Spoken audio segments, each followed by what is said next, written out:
প্রচলিত ভাস্কর্য সম্পর্কে তো পরিষ্কার কিছু বললেন না।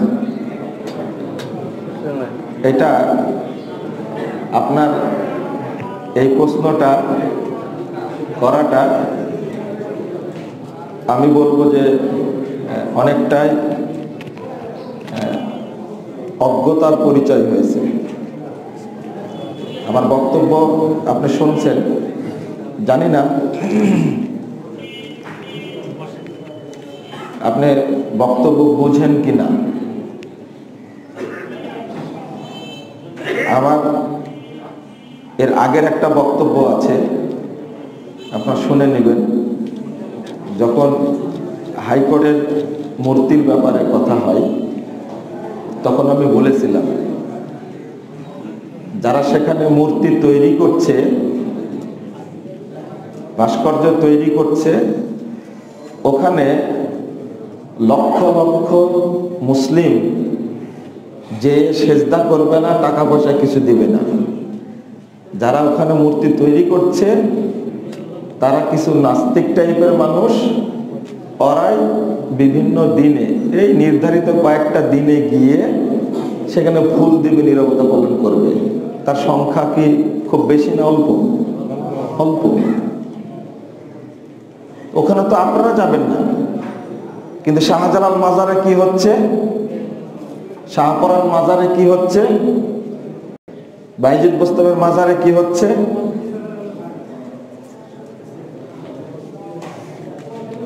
তারপরে বাগেরহাটের কি মাজার এটা বলে, খানজাহানের মাজারে কি হচ্ছে। প্রতিদিন লক্ষ লক্ষ মানুষ সেখানে গিয়ে সেখানে সেজদা করছে, সেখানে পূজা করছে, সাদকা দিচ্ছে। তা আপনারা তার ব্যাপারে কোনো কথা বলছেন না। কথা বুঝেন না আমার? তার ব্যাপারে এই যে বছরের পর বছর পূজা চলছে, বাংলাদেশে লক্ষ লক্ষ মাজার আছে, আছে না? আর সেগুলোতে যায় সাধারণ মানুষ, তাই না? লক্ষ লক্ষ মানুষ একটা মাজারে যাচ্ছে প্রতিদিন। সেই সাতক্ষীরা নলতার মাজার আছে না? তো এই বিষয়টা আপনাকে আগে উপলব্ধি করা জরুরি। যারা আন্দোলন সংগ্রাম করছে তাদের সংগ্রামটা করা উচিত আগে, যেখানে লক্ষ লক্ষ বাংলাদেশের কোটি কোটি মানুষ ঈমান হারাচ্ছে, তাদের বিরুদ্ধে কোনো সংগ্রাম আছে? একটা কথাও বলে না। একমাত্র আহলে হাদিসরা যেমন ছবি মূর্তির বিরুদ্ধে কথা বলে, তেমনি খানকা মাজারের বিরুদ্ধে স্পষ্ট কথা বলে। আপনি প্রশ্ন করে উত্তপ্ত করতে চাচ্ছেন পরিবেশটা, আগে বুঝা শিখুন। ওই উপলব্ধিটা আমাদের আছে। শাহজালাল মাজারে গিয়ে দেখছি, আমার গুণা সেই সময়ে 7-8 জন লোক সরাসরি সেজদা দিয়ে আছে। রাজশাহী শাহ মখদুম মাজারে গেছি, দেখছি একজন পুরুষ 3 জন মহিলা সেজদা দিয়ে আছে। আমি যখন গেছি তখন ইনস্ট্যান্ট সরাসরি বলছি। তারপর আপনি চিন্তা করেন, এক একটা ঔরুসে যা হয়, হয় না? বাঁশভান্ডারের পীরের মাজার, 18 পীরের মাজার, এগুলো কি হয়?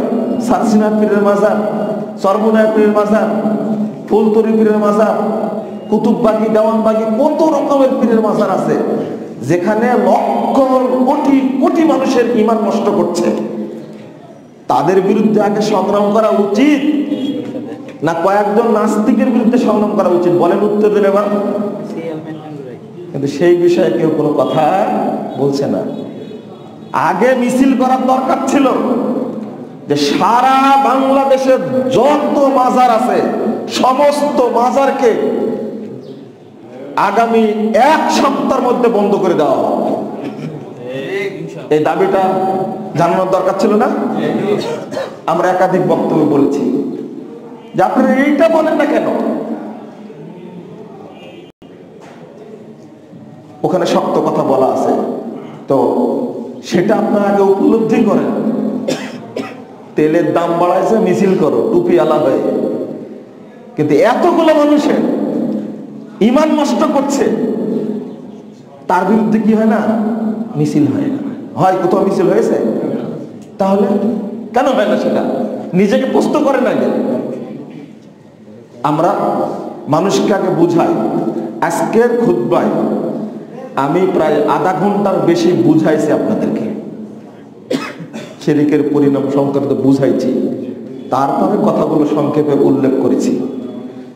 জাযাকাল্লাহ খাইরান। আপনাদের আল্লাহ বুঝার তৌফিক দান হোক, আল্লাহুম্মা আমিন। আল্লাহ রাব্বুল আলামিন যেন এই বাংলাদেশকে এই সমস্ত শিরক থেকে হেফাজত করেন, আমিন। এই সমস্ত বিদআত থেকে যেন হেফাজত করেন। আরেকটা প্রশ্ন ছিল, আচ্ছা এখানকার প্রশ্নের উত্তর দিই। নিজের স্ত্রীর বা বাবা মার ছবি অ্যালবামে রেখে দেওয়া জায়েজ কি? কি শুনলেন খুব না? অ্যালবামে কি করবেন? এই ছবি না জাহান্নামে যাবেন তাই? হ্যাঁ, আমি যে হাদিসটা পেশ করেছি মনে থাকবে কথাটা? কুল্লু মুসাব্বিরিন ফিন্নার, 2110 নম্বর হাদিস, সহিহ মুসলিম। আপনি একটু ভাবেন, ইয়াজআলু লাহু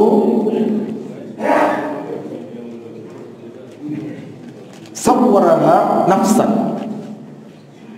মানে ওই ব্যক্তি যতটা ছবি তুলেছে প্রত্যেকটা ছবিতে কি দেওয়া হবে? আত্মা দেওয়া হবে। এটা আল্লাহ আত্মা দিবেন। কোন জায়গাতে ইউজআলু নাফসুন, আত্মা দেওয়া হবে তার মধ্যে। তো আযিবুহু ফিন্নার, রাসূল সাল্লাল্লাহু আলাইহি ওয়াসাল্লাম বলেছেন যে প্রত্যেকটা ছবি জাহান্নামে তাকে শাস্তি দিতেই থাকবে। নাউযুবিল্লাহ, নাউযুবিল্লাহ। এইটা জানার পরে মানে এটা আপনি এইভাবে বুঝেন যে প্রত্যেকটা ছবি শাস্তি দেওয়ার মেশিন হবে। কয়টা হবে তাহলে? আপনি মনে করেন যে কক্সবাজারে গিয়ে, সেন্ট মার্টিনে গিয়ে, জাফলংয়ে গিয়ে, কুয়াকাটায় গিয়ে, তারপরে আপনার কি বলে হিমছড়িতে গিয়ে আপনি কতটা ছবি তুলেছেন। বান্ধবীর সাথে কিছু তুলেছেন, বন্ধুর সাথে কিছু তুলেছেন, তারপরে শিক্ষকের সাথে কিছু তুলেছেন, ন্যাংটা মহিলার সাথে কিছু তুলেছেন। এগুলো গুনে দেখেন আপনার মোবাইলে হবে কয়েক লাখ ছবি। তাহলে আপনাকে শাস্তি দেওয়ার জন্য জাহান্নামে আল্লাহর অন্য মেশিন আনার দরকার হবে না।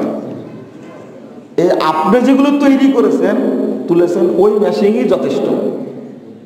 কেউ কেউ বলে যে আপনারা খুতবা দেন, তা আপনাদের তো ভিডিও হয়, খুতবা আপনারাও দেন। আমি তো ভিডিওকে নাজায়েজ বলিনি। আর আমরা ছবি তোলাটা পছন্দ করি না। পছন্দ করা বলতে আমরা নিষেধ করি যে আমাদের সাথে কেউ সেলফি তুলতে আসবেন না। কোনো কোনো জায়গায় খুব প্রমাণের প্রয়োজন হয়, আপনাদেরও প্রয়োজন হয়। আপনি এমন এলাকায় দাওয়াতি কাজ করেন, ঢাকায় আসছেন আমার সাথে কথা বলার জন্য, তা আমার পক্ষ থেকে মেসেজটা তাদের কাছে পৌঁছাচ্ছেন, তো এলাকাবাসী বিশ্বাস করবে কি করলে? তখন বলে যে আপনার সাথে দেখা হয়েছে, আমি দাওয়াতি কাজ করি। ওরা মনে করেন যে মুজাফফর বিন মহসিনের সাথে কি দেখা করা সম্ভব? এ কি বলে? অনেক লোক আছে যারা আমাদের সাথে যোগাযোগ, যারা দায়ী, দাওয়াতি কাজ করে, পরিশ্রম করে, তাদেরকে আমরা খুব ভালোবাসি, তাদের সাথে যোগাযোগ রাখি, পরামর্শ দিই। তখন বলে অন্তত এই ছবিটা দেখালে একটা বড় কাজ করবে ওখানে। এই ছবিটা আমার পূজা করার জন্য না দাওয়াতের জন্য বলেন তো দেখি? পাসপোর্ট অফিসে ছবি লাগে, জমি রেজিস্ট্রি করতে ছবি লাগে, লাগে না? আইডি কার্ডে কি লাগে? ছবি লাগে। আগে ছবি লাগতো না, এখন লাগে। কেন? বদের হাড্ডি হয়েছে মানুষ, যে যত শয়তান সব মানুষের মধ্যে কাজ করে। ছবি দিয়েও তো দুর্নীতি করছে। দেখলাম না সচিবালয়ে কি অবস্থা। আমি ওই দিকে আর যাচ্ছি না। হ্যাঁ, তো আপনারা যুক্তি দিয়ে হারাম বিষয়কে হালাল করার চেষ্টা করবেন না।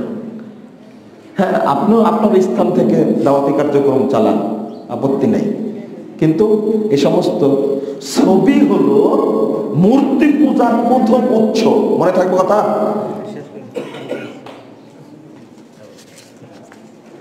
এই জন্য হাদিসের 3টা শব্দ আসছে, 4-5টা শব্দ, 3টা না, একটা হলো আপনার তাসালিম ক্রুশ, আর একটা আসছে তামাসিল, একটা হলো মূর্তি, আর একটা আসছে তাসাউর ছবি।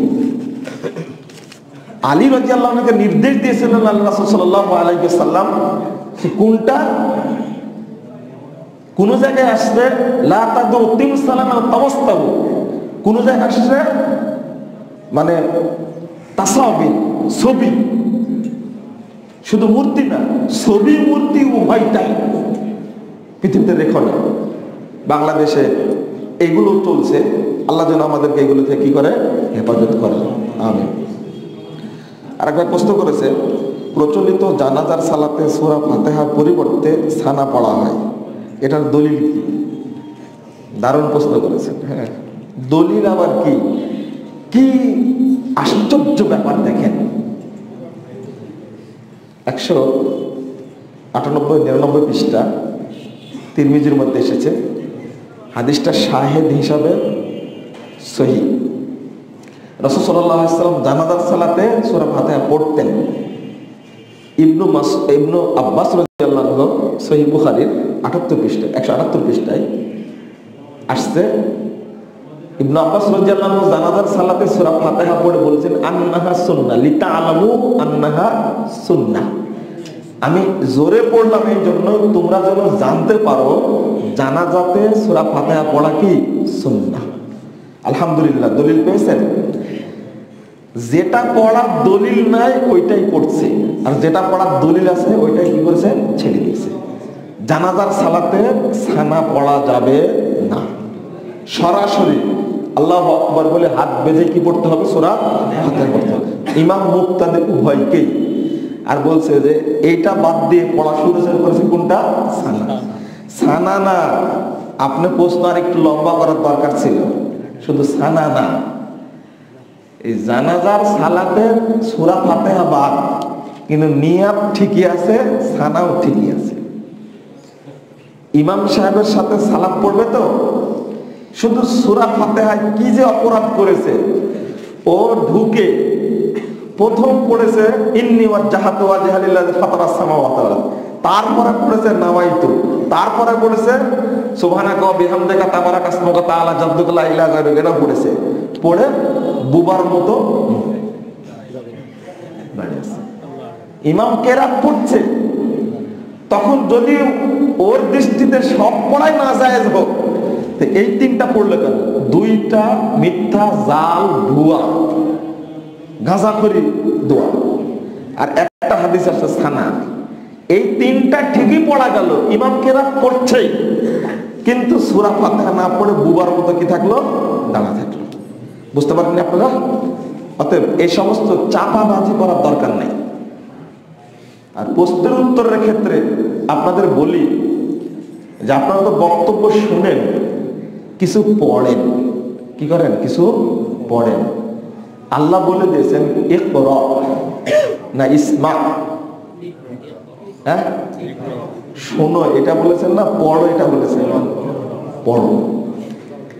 পড়লে দেখবেন আপনার ভিতরে কি আসবে, একটা মানে ওটাকে বলে আপনার কনফিডেন্স বা আত্মবিশ্বাস। হ্যাঁ, চরম আত্মবিশ্বাস তৈরি হবে দলিল দেখলে। এজন্য এই সমস্ত প্রশ্নের উত্তরের জন্য, সালাত সংক্রান্ত প্রশ্নের উত্তরের জন্য আমি বলবো যে প্রত্যেকটা পরিবারে জাল হাদিসের কবলে রাসূল সাল্লাল্লাহু আলাইহি ওয়াসাল্লামের সালাত, এই বইটা আপনার রাখবেন প্রত্যেকটা পরিবারে, সেটা বলি। আর একটা বলেছে আপনাকে, যেটা প্রশ্নের উত্তরটা, প্রশ্নোত্তরে আরকানুল ইসলাম, এই বইটা আপনি সবসময় এটা টেবিলে না, আমি বলেছি কি বালিশের পাশে রাখবেন। কোথায়? বালিশের পাশে রাখবেন এই বইটা, কারণ আপনি শুয়েও যেন দেখতে পারেন। প্রশ্নোত্তরে আরকানুল ইসলাম 1330টা প্রশ্নোত্তর আছে। তার মধ্যে শিরিক বিদআত সম্পর্কে প্রশ্নগুলো আছে বেশি, তাওহীদ সংক্রান্ত প্রশ্ন আছে বেশি, সুন্নাতের উপরে প্রশ্নগুলো বেশি আছে। এরপরে বাকি সালাত সম্পর্কে, হজ, যাকাত, সিয়াম সম্পর্কে, উমরা সম্পর্কে, কুরবানি সম্পর্কে বিস্তারিত আপনি বুঝতেন কি 1330টা প্রশ্ন উত্তর আছে। প্রশ্নোত্তরে আরকানুল ইসলাম এই বইটা আপনাদেরকে বলেছি, আপনারা এটা নিবেন তো নিবেন, এটা টেবিলে থাকবে না। কোথায় থাকবে? বালিশের কাছে রাখবেন। আপনি বালিশের মাথা দিয়ে যদি প্রশ্ন আসে যে প্রশ্নের উত্তরটা কি হবে, খুলবেন, ইনশাল্লাহ প্রায় আপনার প্রশ্নের উত্তরগুলো পেয়ে যাবেন ইনশাল্লাহ। আর জাল হাদিসের কমল রাসূল সাল্লাল্লাহু আলাইহি ওয়াসাল্লাম এই বইটা প্রশ্নোত্তর আকারেই লেখা, যারা পড়েছে তারা তো জানেনি। আমরা আসলে আর্থিকভাবে অসহায়, বুঝছেন? যদি আর্থিক সামর্থ্য আমাদের থাকতো, বিশেষ করে আমরা যদি সামর্থ্য পেতাম, আলহামদুলিল্লাহ, আমি নাম বলবো না, বাংলাদেশের যে সমস্ত জায়গাতে আহলে হাদিসদের প্রতি বেশি অত্যাচার চলছে, সেই সমস্ত জায়গাতে ওই ভাইয়েরা সবচেয়ে বড় দায়ী মনে করে, মানে অপরাধী মনে করে আমাকে।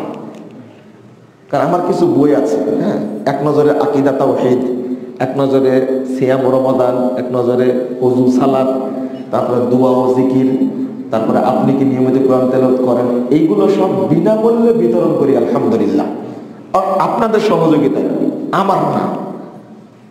তো আপনাদের সহযোগিতায় প্রিন্ট করা হয় এক নজরে আকিদা তাওহীদ, আলহামদুলিল্লাহ স্বল্প কথায় 64 পৃষ্ঠার মধ্যে আকিদাগত কি কি ভুল আছে সবগুলো উল্লেখ করা হয়েছে। আলহামদুলিল্লাহ কিছু বান্দাও আছে, ওই বান্দাদের সাথে যদি আরো কিছু বান্দা অ্যাড হতো, যে উনি যদি 10,000 ছাপায় দেয় তাহলে আমি 5,000 ছাপায় দেব, কেউ যদি 5,000 পরে আমি 2,000 ছাপায় দিই। আমি নাম বলছি না, বিভিন্ন জেলায় যেখানে কাজ চলছে ওই সমস্ত জায়গায় আলহামদুলিল্লাহ এই বইগুলো এতটাই কাজ করছে। তারপরে আমাদের মাসিক আল ইখলাস আলহামদুলিল্লাহ মানুষ বিতরণ করে, এটা আমার কাছে ভালো। তারপরে আপনাদের মসজিদে একজন আছেন, আল্লাহ যেন কবুল করেন তাকে, আমিন, নিয়ে বিতরণ করে। একজন 1000 কপি, একজন 500 কপি, আরেকজন 500 কপি, আরেকজন 500 কপি। তারা বলছে যে আমরা দাওয়াতের জন্য বিতরণ করি আর আমরা ছেড়ে দিই। তারা দায়িত্ব নিয়েছে আলহামদুলিল্লাহ, আল্লাহর অনেক শুকরিয়া। এইরকম কিছু দিনী ভাই যদি দাওয়াতি কাজের সাথে অ্যাড হতেন সারা পৃথিবী থেকে, তাহলে বাংলাদেশের প্রত্যেকটি মানুষের কাছে দাওয়াত পৌঁছানো সম্ভব হতো। আমি আপনাদের কাছে সহযোগিতা চাই, দাওয়াতের জন্য আপনারা সহযোগিতা করুন। যেমন কিছু ভাই আছে ছোট্ট একটা বক্তব্য ফেসবুকে দিয়ে প্রচার করে দিচ্ছে, আলহামদুলিল্লাহ, আমি তার জন্য দোয়া করি, আল্লাহ যেন তাকে হেফাজত করে, তাকে যেন কবুল করে। করে না? এই যে ইউটিউবে একটা বক্তব্য ছেড়ে দিচ্ছে, কি দোয়া করেছে জানেন? মানে পবিত্র কোরআনে যে রুকু সংশোধন করা হয়েছে, এই গুমরটা আলহামদুলিল্লাহ আমরা ফাঁস করে দিয়েছি। প্রথম কোরআনের সাথে রুকু কেন যোগ করা হলো এটা কি আপনারা জানেন? 540টা রুকু, তাই না? 540টা রুকু সংযোগ করা হয়েছে 3য় শতাব্দী হিজরির পরে, অর্থাৎ 4র্থ হিজরির প্রথম দিকে। এটা করেছে বুখারা এক শ্রেণীর হানাফি উলামায়ে কেরাম। 20 রাকাত তারাবিতে প্রত্যেক রাকাতে 1 রুকু করে পড়বে, আর 27 রাত্রি থেকে কি হবে? খতম হবে। তাহলে 20 দিয়ে 27কে গুণ দেন, কত হবে? 540 হবে। ওই দর্শন থেকে গোপনে ঢুকায় দিয়েছে রুকু, এই তথ্য কেউ জানতো না। এক ভাই দোয়া করেছে আমার জন্য, আমার কাছে মেসেজ দিয়ে, যে যদি এটা প্রকাশ করার আগে মারা যেতাম তাহলে দুঃখ থেকেই যেত। বেদাতিরা কত এটা অ্যাড করেছে। আপনি সৌদি আরবে দেখেন, আরব বিশ্বে কোন কোরআনে রুকু নাই, কিন্তু ভারত, বাংলাদেশ, পাকিস্তানে এই রুকু কি আছে। কথা বুঝতে পারলেন? এই তথ্যটা কেউ জানে না। 20 রাকাত তারাবি কি মুহাম্মদ সাল্লাল্লাহু আলাইহি ওয়াসাল্লাম পড়েছেন, সাহাবায়ে কেরাম পড়েছেন। রাসূল সাল্লাল্লাহু আলাইহি ওয়াসাল্লাম এবং সাহাবায়ে কেরাম পড়েছেন, দলিল দ্বারা প্রমাণিত। কয় রাকাত? 8 3 11। আর যদি কেউ নফল বলে অনেক পড়ুক, কিন্তু নির্দিষ্ট করে 20 রাকাত বলা যাবে না। অথচ ওইটাকে জায়েজ করার জন্য কোরআনের মধ্যে রুকু ঢুকা দিয়েছে, এটা কেউ জানতে পারেনি। তো ওই ব্যক্তি দোয়া করেছে আমার জন্য যে আপনি যে তথ্যটা আলহামদুলিল্লাহ ফাঁস করে দিয়েছেন, মানুষকে জানাই দিয়েছেন, মানুষ জানতে বললো। আমরা যে শুধু এটা না, আর অনেক কিছুই কোরআনের মধ্যে ঢুকাইছে। এই তথ্যগুলো জানার জন্য যত মানুষকে জানাতে পারা গেছে, যত মানুষ জানাইছে, ইউটিউবে হোক, ফেসবুকে হোক, লেখনের মাধ্যমে হোক, আলহামদুলিল্লাহ তারা কত নেকি পেয়েছে বলেন তো দেখি। তাদেরকে বলি, যাদের মিডিয়া আছে, মিডিয়া দিয়ে দাওয়াতি কাজ করতে হবে। মিডিয়ার সাইট অধিকাংশই খারাপ, কিন্তু আমি মনে করি যারা দিন প্রচারের জন্য মিডিয়া ব্যবহার করে তাদের অন্তরটা খারাপ না, আলহামদুলিল্লাহ এটা মনে করি। আল্লাহ যেন তাদের সম্পদে বেশি বেশি বরকত দান করে। ইউটিউবে প্রচার করুন, ফেসবুকে প্রচার করুন, ইন্টারনেটের জগতে যত সাইট আছে, দাওয়াতি কাজে আপনাদেরকে অগ্রগামী হওয়ার জন্য আমি বিশেষ অনুরোধ করছি। দিন বিজয়ী করার জন্য বর্তমান মিডিয়াকে কাজে লাগান আপনারা। আল্লাহ যেন তৌফিক দান করেন, আমিন ইয়া রাব্বাল আলামিন। এজন্য আমি বলি যে আপনারা ওইটা একটা জগৎ, তারা সহযোগিতা করে। কেউ বই প্রিন্ট করে সহযোগিতা করুক, কেউ খুতবা দিয়ে সহযোগিতা করুক। এই যে গতদিনে টাঙ্গাইলে রফিক সাইদ, রফিকের সাথে আজকে কথা হলো, আজকে সকালে কথা হলো। আমি বললাম যে আসলে এই এক শ্রেণীর মুরব্বীদের কিছু স্বভাবই আছে, বেদাতকে আঁকড়ে ধরে থাকতে চাই। তোমার সাথে যে আচরণ করেছে, মানে এবার আমার সাথে ঠিক আচরণ গতবারও করেছিল। যদি আমার বক্তব্যের সাথে তার কথার মিল নাই, তিনি নাকি আমাকে খুঁজছেন বাস করার জন্য। আমি কি বলে আসছিলাম যে বাসের আয়োজন করবেন আর শহীদুল্লাহ খান মাদানিকে দাওয়াত দিবেন, তাহলে আর দরকার নেই আমি আসবো, এই কথা বলেছিলাম। উনি যদি বলেছেন 50,000 টাকা বান্ডিল নিয়ে বসে থাকছে। আচ্ছা, একটা বেদাতকে উৎখাত করার জন্য কি, মানে একটা বেদাতকে প্রতিষ্ঠা করার জন্য কি 50,000 টাকা লাগে? 1 টাকাতে যথেষ্ট উনাদের কাছে। কার কাছে? উনাদের কাছে। আর একটা বেদাতকে উৎখাত করার জন্য 50,000 টাকায় হয় না, 50 কোটি টাকাও হয় না। এখানে আল্লাহর সাহায্য লাগে। কত সহজ না? আর কোন কোন ব্যাকআপ বলে 1 কোটি টাকা গ্যারান্টি, যদি 20 রাকাত তারাবি পূরণ না করতে পারি তাহলে 1 কোটি টাকা দিয়ে দেবো।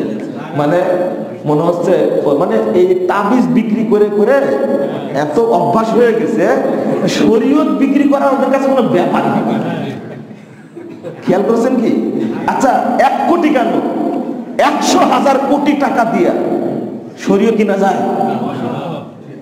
আমরা টাকার চ্যালেঞ্জ দেই না, আমরা দলিলের চ্যালেঞ্জ দেই। কারণ দলিল কিনতে পাওয়া যায় না। তোমার তাবিজের ব্যবসা করার জন্য তুমি কিনতে পারো, শরীয়ত বিক্রি করার তোমার অভ্যাস আছে।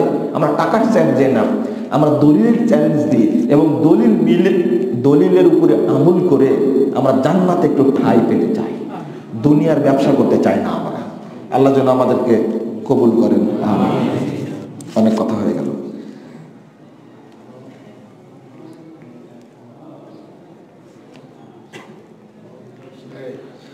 একজন ব্যক্তি যদি জানাজার নামাজ পড়ে এবং তার সাথে যদি অন্য কেউ মুসল্লি না থাকে, তাহলে সেই জানাজা নামাজ হবে? মানে একাই জানাজা পড়বে কিনা? হ্যাঁ, পড়তে পারবে, কোনো সমস্যা নেই।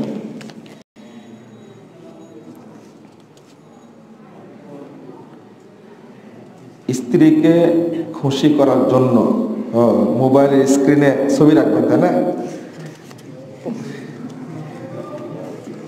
না, স্ত্রীকে ভালোবাসা শরীয়তের মানে বড় দাবি। হ্যাঁ, ভালোবাসবেন, সর্বোচ্চ ভালোবাসা দেবেন, কিন্তু এই ছবিটা যদি আমি দেখে নিই কি হবে? হ্যাঁ, আমি যদি দেখে নিই তাহলে কি হবে?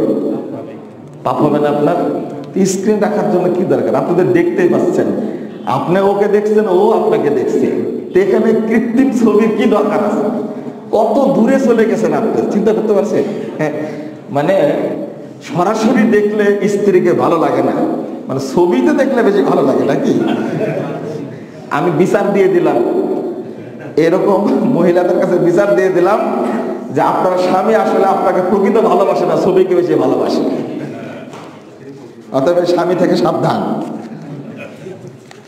ছবির প্রতি যদি ভালোবাসা থাকে বুঝে নেবেন যে এই স্বামী অন্য কোনো মহিলার প্রতি দুর্বল থাকতে পারে, আল্লাহ মাফ করুন। না, এগুলো করবেন না। নিজের স্ত্রীকে ঢেকে রাখবেন, ওটা আপনার জন্যই সম্পদ। ঠিক আছে? পৃথিবীতে সবচেয়ে দামি সম্পদ কি? আপনার স্ত্রী। মোজা পরে ওযু করার বিধান জানাবেন দয়া করে। জি, যে কোনো মোজা পরে আপনি ওযু করতে পারেন, অর্থাৎ ওযু করা অবস্থায় যদি মোজা পরে নেন, ওযু করে মোজা পরতে হবে, এরপরে আপনি একদিন এক রাত মোজার উপরে মাসা করতে পারবেন। উপরে এইভাবে মাসাটা করবেন, এইভাবে। ঠিক আছে? এইভাবে এইভাবে। কেউ কেউ নিচেও করে, উপরেও করে, এটা ঠিক না। বুঝতে পারলেন তো? এইভাবে মাসাটা করে নেবেন, শেষ। এতটুকুই, একবারই, একদিন এক রাত পর্যন্ত করা যাবে। গোসল ফরজ হয়ে গেলে আপনাকে মোজা খুলে কি করতে হবে? গোসল করতে হবে। কথা বোঝা গেছে? যারা বলে যে মোজা হতে হবে চামড়ার তবে মাসা করা যাবে, তাদের এই যুক্তিটা একেবারে বোকা যুক্তি, ভুল, এটা ঠিক না। হ্যাঁ, আপনারা যারা আরবি বুঝেন, খোপ্পন শব্দের অর্থ হলো চামড়ার তৈরি মোজা। আমি উল্টা বলি, হাদিসে আর একটা আসছে, ওইটা কি? জাওরাবাইন যেটা আসছে, কাপড়ের তৈরি মোজা। তখন কি হবে?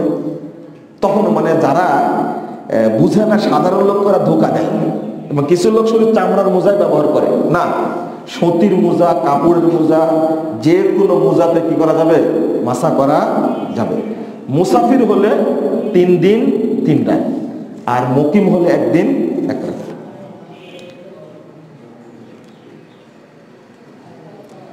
দেখেন, পেঁচালি আর একটা প্রশ্ন করেছে। জাল হাদিসের কবল রাসূলুল্লাহ সালাত বইয়ের 241 পৃষ্ঠায় বলা হয়েছে, সূরা ফাতিহা কোরআনের ভূমিকা, এটি কিরাত নয়। যাক, আপনি লিখেছেন, তবে শুদ্ধ করে লিখেছেন, এইভাবে লেখা নাই, মানে এক বাক্যে এটা নাই। এর পরের মানে দাঁড়ির পরে লেখা আছে এটি কোরআনের ভূমিকা, কিন্তু আপনি একসঙ্গে লিখে দিয়েছেন সূরা ফাতিহা কোরআনের ভূমিকা, এটা কিরাত নয়। ঠিকই বলেছেন আপনি। দেখেন ওখানে তলায় নিচে ইমাম বুখারী রাহিমাহুল্লাহর একটা উক্তি দেওয়া আছে। আসলে এটাও কিরাত, তবে সালাতে যখন ইমাম কিরাত পড়বে তখন কোরআনের অন্যান্য অংশ পড়া কি যাবে না, কিন্তু সূরা ফাতিহা পড়া যাবে। এটাই বলেছি আমি ওই জায়গাতে, এবং আমরা তাই করে থাকি, তাই না? ইমাম যদি সূরা কাউসারও পড়ে, তাহলে আমরা কি পড়ি ইমামের সাথে? চুপ থাকি না? এইটাই ওয়াইদা কুরিয়াল কুরআন ফাসতামিউ লাহু ওয়ানসিতু লাআল্লাকুম তুরহামুন, 204 নম্বর আয়াত সূরা আরাফ। আপনি যদি ওই অংশটুকু আরো ভালো করে পড়েন, তাহলে আপনার কাছে স্পষ্ট হবে যে রাসূলুল্লাহ সাল্লাল্লাহু আলাইহি ওয়াসাল্লাম সাহাবায়ে কেরাম কি করতেন? সূরা ফাতিহা পড়তেন, আমরাও পড়ব, সেটা ইমাম হোক আর কি মুক্তাদি হোক। কথা পরিষ্কার?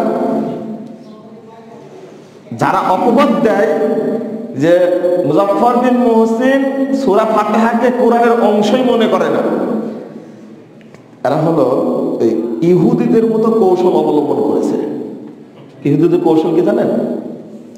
ওই পরের অংশটুকু পড়ে না, যে শুধু পড়ে যে সূরা ফাতিহা আর কোরআন পৃথক বিষয়, এতটুকু পড়ে রাখে। পরেই বলা আছে এটি কোরআনের ভূমিকা। তাহলে কি কোরআন থেকে আলাদা করে দিলাম এটাকে? হ্যাঁ, বলছে লা তাকরাবুস সালাহ, তোমরা সালাতে পড়া তো দূরের কথা, নিকটবর্তী হয় না। এতটুক বলে যদি চলে যায় তাহলে পিঠে মায়ের আটবে? বলেন তো দেখি। এরপরে কি আছে? ওয়া আনতুম সুকারা, তখন তোমরা নিশাগ্রস্ত থাকবে, তখন অর্ধেক পড়ে আর অর্ধেক পড়ে। এত খারাপের খারাপ হয় মানুষ। এটি কোরআনের ভূমিকা, এটাও তো মুজাফফরের ভাষা, তুমি এটা জনগণের কাছে পড়লে না কেন? কথা মনে বুঝেন না আপনারা? কষ্ট পাচ্ছেন কি? এটা ক্রিটিক্যাল বিষয়। এই বিষয়টা ওরা জানতে পারার কারণে আমার বিরুদ্ধে লাগছে। সারা দেশে যেখানে প্রোগ্রাম হবে এই হুজুর মঞ্চে বসে আমার বিরুদ্ধে কথা বলে থাকে।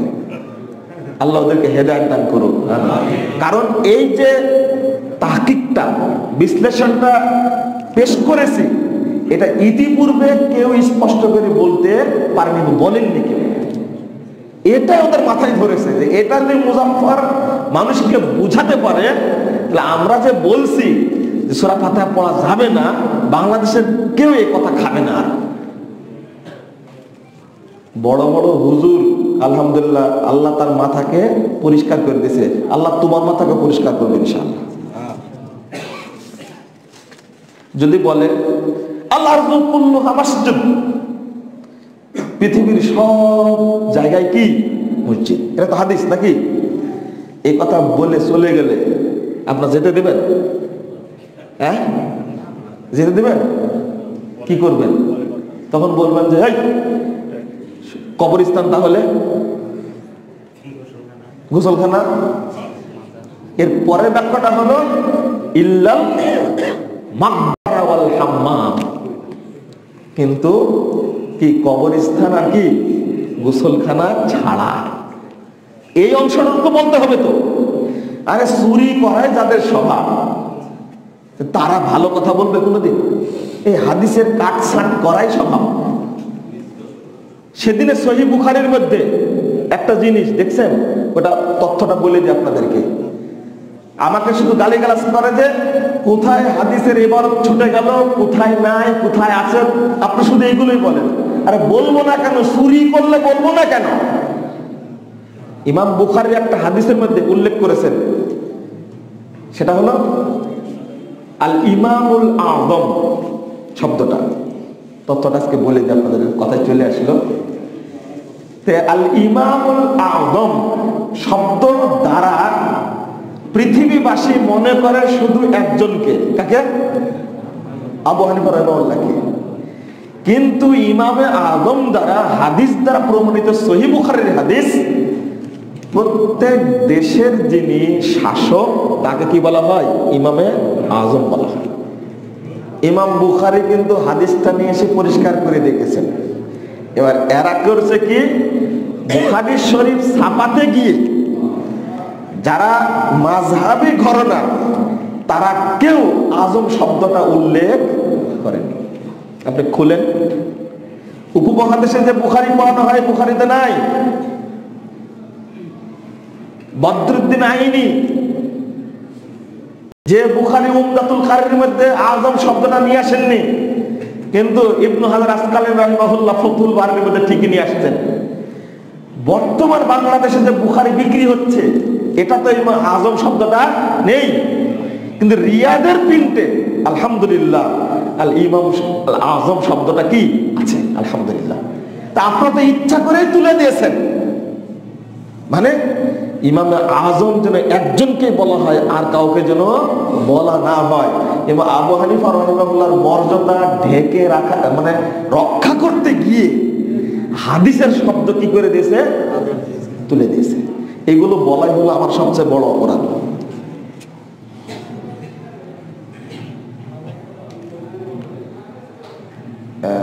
কি বলছে, মৃত ব্যক্তি মহিলা বা পুরুষকে কোন কোন ব্যক্তি দেখতে পারবে না কি লাগছে, দেখতে পারবে এ লিখছে মনে, তাই না?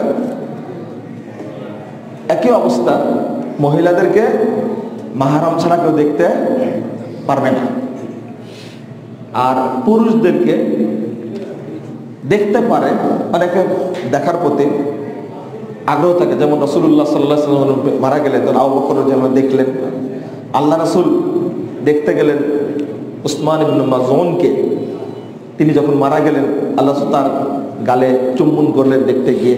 হাদিস পাওয়া যায় পুরুষ মানুষকে আম লোক দেখতে পারে, সমস্যা নাই, কিন্তু মহিলাদেরকে দেখা যাবে না। আর প্রশ্ন না নেই।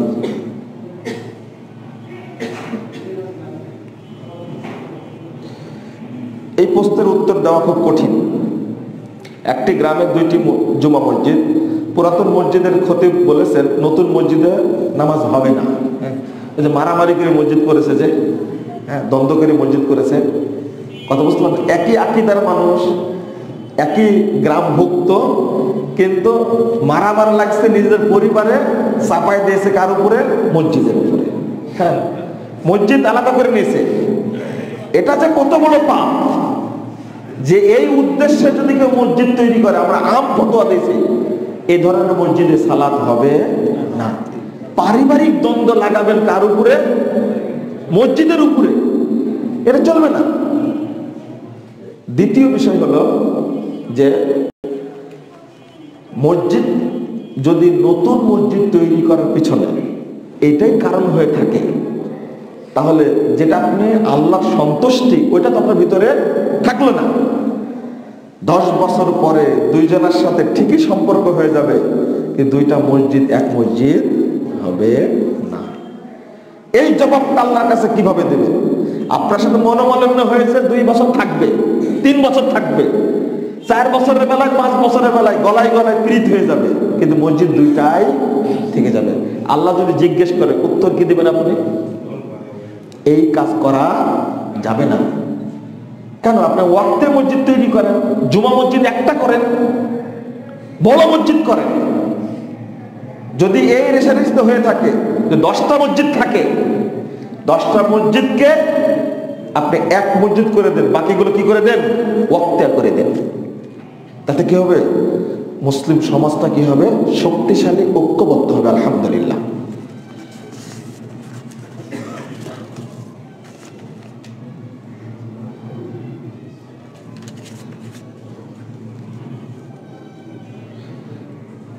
ও বাদাল জুমা আর কবলাল জুমা, বাদাল জুমা, ভাষাটা হতো কবলাল জুমা আর বাদাল জুমা।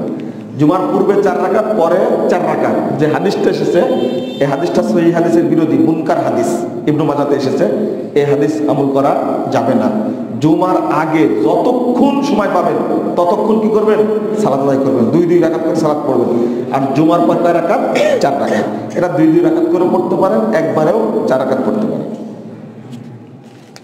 ওই হাদিসটা প্রচলন আছে, কবলাল জুমার বাদাল জুমা, এটা আমল করা যাবে না।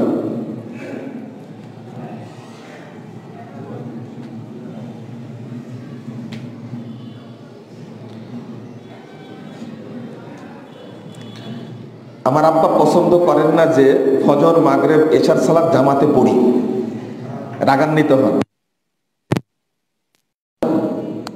আমি তার অসন্তুষ্টির ভয় করি। করণীয় কি?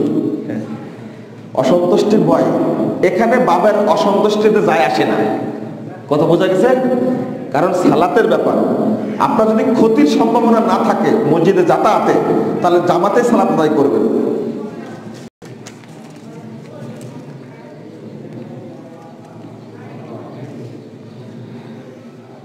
আচ্ছা, আমি যখন বিয়ে করি তখন বাড়ির কেউ রাজি ছিল না, নাকি আমার স্ত্রীর পরিবারের কেউ রাজি ছিল না, উপস্থিত ছিল না, এখন মেনে নিয়েছে। এখন স্ত্রী আমাদের আবার নতুন করে বিয়ে পড়াতে হবে কি? হ্যাঁ, ফরজ। বাচ্চা জয়টাই হোক না কেন, বিয়ে আবার পড়াতে হবে। ঠিক আছে, বিয়ে পড়াই নেবেন। ওই বিয়ে হয়নি, বাপের উপস্থিতিতে বা ভাইয়ের উপস্থিতিতে, অভিভাবক নিয়ে তার উপস্থিতিতে দুজন সাক্ষী নিয়ে বিয়ে আবার করাবেন। বাচ্চা যদি 10টাও হয় তবু বিয়ে হয়নি, ঠিক আছে, বিয়ে পড়ায় নেবেন, কোনো সমস্যা নাই। আর মনে রাখবেন আর একটা ফতোয়া বলি, এই যে আক করে রাখে না করে এই আংটি পরার যে পষ্টি নষ্টি করে, বুঝেন না কথা, আংটি পরায় রেখে যে পষ্টি নষ্টি করে যেগুলো, এগুলো সব হারাম করে। এঙ্গেজমেন্ট না কি বলে এটাকে, তাই না, এঙ্গেজমেন্ট বলে না, এটা করে রেখে 10 বছর করে রাখলো, আর মালয়েশিয়া ইউনিভার্সিটিতে পড়াশোনা করছে দুইজনাই, এইগুলো যা হয় সব কি জেনা একবারে।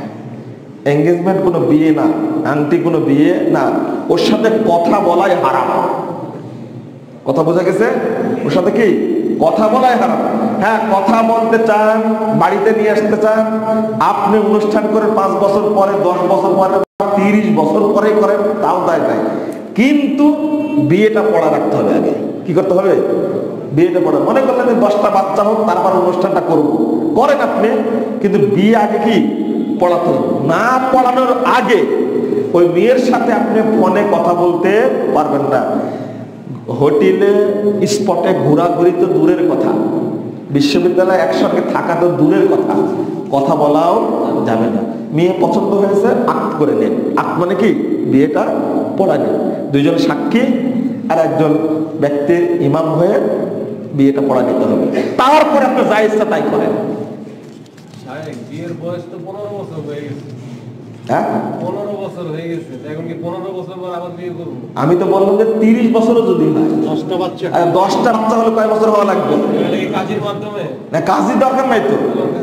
আমি বলেছি দুইজন সাক্ষী আর একজন খুতবা পড়বে, হ্যাঁ, আর মেয়ের বাপ বা মেয়ের ভাই উপস্থিত থেকে বিয়েটা দিয়ে দেবে। আচ্ছা, ইনশাআল্লাহ। মাশাআল্লাহ। আপনি কি বলেন, ছেলের বয়স 25 বছর, ওই তার মা বাপের বিয়ে পড়াইছে আপনি। আজকে সবাই জেনে নিল, ওই লোক শুনে হাসবে একটু। সূরা ফাতিহার কত আয়াত? সূরা ফাতিহার আয়াত সংখ্যা কি বিসমিল্লাহ হবে? জি, বিসমিল্লাহ সূরা ফাতিহার আয়াত সহ 7 আয়াত। কিছু 2-1জন ইখতিলাফ করেছেন, কিন্তু বিসমিল্লাহির রহমানির রহিম সূরা ফাতিহার কি আয়াত, বাংলাদেশে এই কাজটা করেছে। আপনি বলেন যে কোরআনের উপরে এত অত্যাচার করলো, আমার দোষ এটা শুধু বলে দিতে। কোরআনের সেজদা হলো 14টা, 15টা, এরা করেছে কয়টা? 14টা। কেন করলো? দ্বিতীয় সেজদা সূরা হজ্জের নিচে লিখে দিয়েছে ইন্দা শাফিঈ, লিখছে সূরা ফাতিহার অংশ বিসমিল্লাহ, এটা না করে গায়রুল মাগদুবি আলাইহিম ওয়ালাদ দাল্লিন, এর আগে যেটা ইহদিনাস সিরাতাল মুস্তাকিম, এইখানে একটা 5 দিয়ে বড় ওয়াক্ফ করে দিয়েছে যে মানুষ যেন বুঝে এইটা সহ 7 আয়াত। আর বিসমিল্লাহকে আলাদা করে দিয়েছে। বিসমিল্লাহ যে প্রথম আয়াত, এটা বাংলাদেশের কোরআনে কি করেনি, এটা অনেক কোরআনে করেনি। এটা কেন? আপনি সৌদি আরবের কোরআন খুলে দেখেন, এক কথায় বিসমিল্লাহ সূরা ফাতিহার কি আয়াত। শেখ নামাজের মধ্যে তাহলে এই প্রশ্নের উত্তর দিয়েছি, এই প্রশ্নগুলো আমাকে দিও। হ্যাঁ, আচ্ছা আচ্ছা, আমার কাছে থাক, প্রশ্নগুলো উত্তর দিতে হবে। আমি যেটা বলতে চাচ্ছি যে প্রশ্নটা করবে, আমার কিন্তু মনে আছে, সেটা হলো তাহলে সূরা ফাতিহা পড়ার সময় বিসমিল্লাহ জোরে পড়ি না কেন? উত্তর হলো রাসূলুল্লাহ সাল্লাল্লাহু আলাইহি ওয়াসাল্লাম, আবু বকর, ওমর, উসমান, সাহাবা কেরাম পড়েননি জোরে, আমরাও পড়ি না, তবে সূরা ফাতিহার আয়াত। এবার বুঝা গেছে কথা? বিসমিল্লাহ সূরা ফাতিহার আয়াত না, এই মর্মে মানে সহি কোনো দলিল নাই।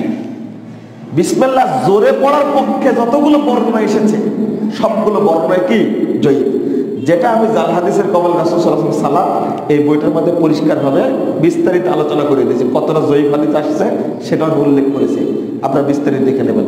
রাসূল সাল্লাল্লাহু আলাইহি ওয়াসাল্লাম বিসমিল্লাহ জোরে পড়েননি, আমরাও পড়বো না।